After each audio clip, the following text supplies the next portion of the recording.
The question is, should any American trust a so-called news organization dedicated to propaganda? In a now-deleted tweet, NBC quoted a Democrat activist writing, quote, "Florida Governor DeSantis sending asylum seekers to Martha's Vineyard is like me taking my trash out and just driving to different areas where I live and just throwing my trash there," end quote. Well, nobody's gotten to the bottom of 9/11, unfortunately, and they should have. And it's total bullshit, I have to tell you.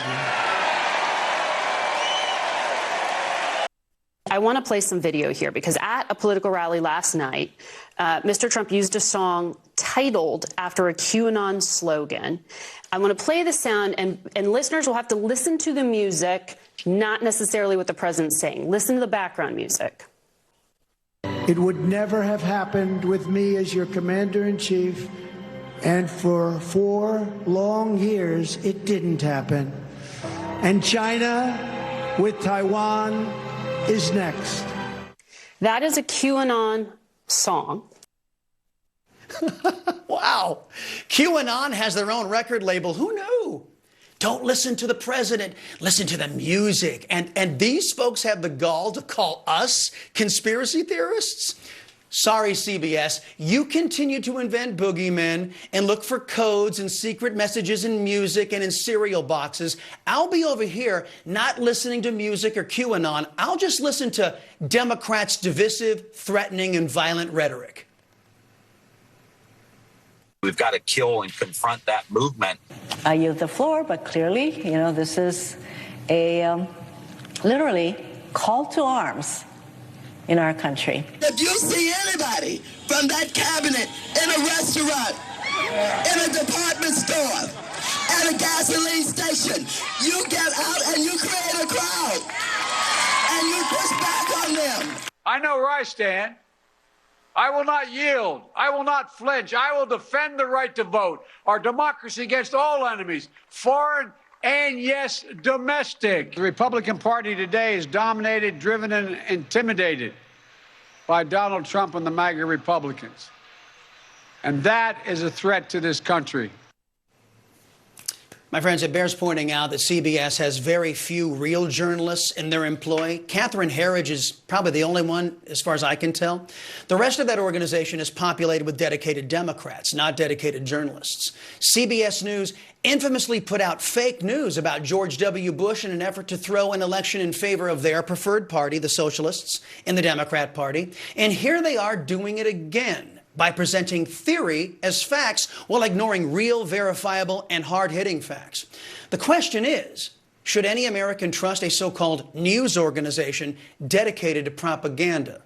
Tomorrow, I, an opinion host, will be doing the job the biased press refuses to do by asking Professor Pape there from the University of Chicago fair and direct questions about his research. But for now, let's get to our first guest, the ranking member of the House Judiciary Committee, conservative Ohio Congressman Jim Jordan. Congressman, great to see you as always, sir. While CBS News is ignoring verifiable left-wing violence out there to scare the viewers about potential violence from the right wing, NBC is abandoning facts to protect the radical and hate-filled left from itself. Look at this. In a now-deleted tweet, NBC quoted a Democrat activist writing, quote, "Florida Governor DeSantis sending asylum seekers to Martha's Vineyard is like me taking my trash out and just driving to different areas where I live and just throwing my trash there," end quote. Congressman, NBC deletes that tweet for the same reason CBS ignores left-wing violence. They're seeking to present propaganda to push a narrative and not facts, right? Yeah, and the country's figured this out a long time ago. I mean, I sort of have just the basic premise that now any headline you see from the mainstream press, just assume it's a lie, because 9 times out of 10 it is. The CBS reporter used the term disturbing. I will tell you what's disturbing. It's what you talked about, Chris, is what happened in the summer of 2020 around the country, where left-wing violence on our police officers and so many small business owners. What was disturbing was a couple of weeks ago when Joe Biden stood in front of Independence Hall where those people started this experiment in liberty we call America, stood in front of Independence Hall with that background with his fist clenched, calling half the country extremists. What's disturbing, frankly, I think, to American people today, too, is we went from a secure border to no border. We went from stable prices to record inflation. We went from safe streets to record levels of crime in every major urban area in the country. We went from $2 gas to $5 gas. I think those things are what's really disturbing to most Americans. But, of course, the mainstream press is going to talk about the things they talk about, frame things the way they do. That's in a just a way that's not accurate. And frankly, as far as Martha's Vineyard goes, you know, it's funny with Democrats. They're sanctuary cities until it's actually time to provide sanctuary. And then, oh, no, we don't want to do that. That's for someone else. It just shows the hypocrisy that these guys have. Indeed. And of course, don't look to CBS or NBC to call out that hypocrisy. They don't do that to Democrats. Speaking of those elitists at the haughty Martha's Vineyard, they couldn't bear the sight of 50 illegal aliens. So Massachusetts called in 125 National Guard to handle Joe Biden's crisis. Then the haughty liberals in Martha's Vineyard shipped those illegals to a military base. Meanwhile, border towns like Eagle Pass, Texas, had 500 illegal aliens cross into their fair city in the span of 2 hours on Friday, Congressman. Isn't the reason why Democrats are so angry is because not even CBS and NBC can hide the Democrats' push for illegal immigration and all the harm it's doing? Yeah, now finally everyone gets to see just how hypocritical their position is and what's really going on. And the real problem here, as we all know, your viewers know, is that Joe Biden has we no longer have a border. Let's just be honest. We no longer have a border. Millions and millions have come across in just the 20 months Joe Biden's been running the government. So this is how bad it is. And I always point out this. This is not an accident. This is deliberate. This is intentional. This is premeditated, what they're doing to our border. And now when Republican governors like Governor Abbott and Governor DeSantis decide, well, we're going to let the rest of the country get a taste of what's happening on our border, they're up in arms because, as you point out, there's always two standards. There's one standard for the elite. If your name is Clinton, Comey, Biden, Strzok, Page, there's one standard for them, but a different standard for us regular people. Or if you're NBC News, CBS News, or you live on Martha's Vineyard, there's one standard for you guys, a different for us regular folks. And the country is fed up with that. And I think it's why in 50 days, hopefully they're going to elect a whole new Congress with Republicans in control.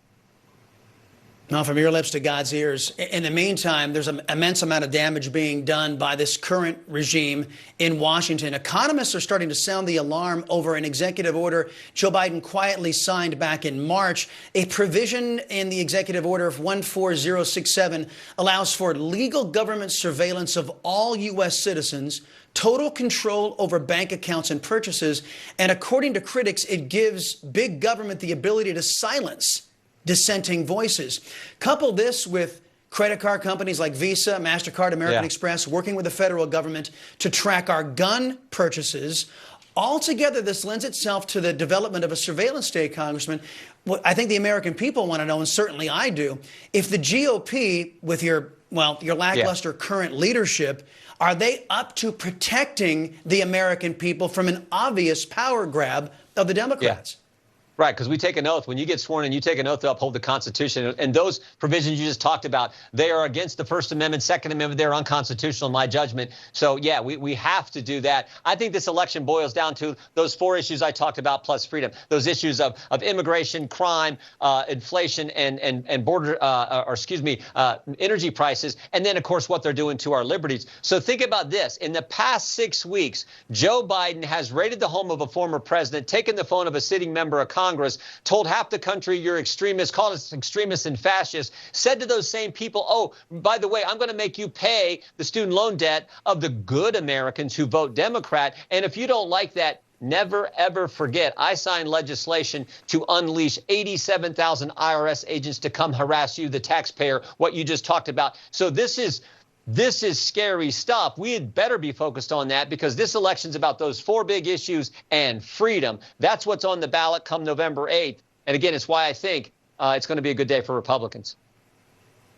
Well, I praise God again. And this last issue is also one of these issues you guys are going to be confronted with. The great state of Texas, my home state, is leading the fight against big tech censorship. An appeals court has held up a Texas law that bars social media companies from regulating online speech. And in a back and forth between your fellow Republican Senator Josh Hawley, a conservative, and Facebook executive Chris Cox, Cox actually admitted, Congressman, that Facebook is a publisher. Listen to this. Respectfully, Senator, I think the balance of how to protect free expression as well as public safety is a difficult issue, but it's one we're committed to working with outside experts and publishing our work. Then the Attorney General, Ken Paxton, came on my radio show today, Congressman, and gave this reaction to that soundbite. Listen. I'm not an expert on 230 because it's a federal law that we have, very little input on, if any. That's why we passed our own state laws like the one you and I just discussed, because of the frustration we've had with these special protections that Congress gave these internet companies that I think have long past served their purpose. So, Congressman, under oath, Facebook has admitted to being a publisher. They're not in compliance with Section 230, which means they've opened themselves up to lawsuits from we the people. Can you commit right now the Republicans are going to make sure Facebook can no longer play censor and publisher while claiming to be an open platform?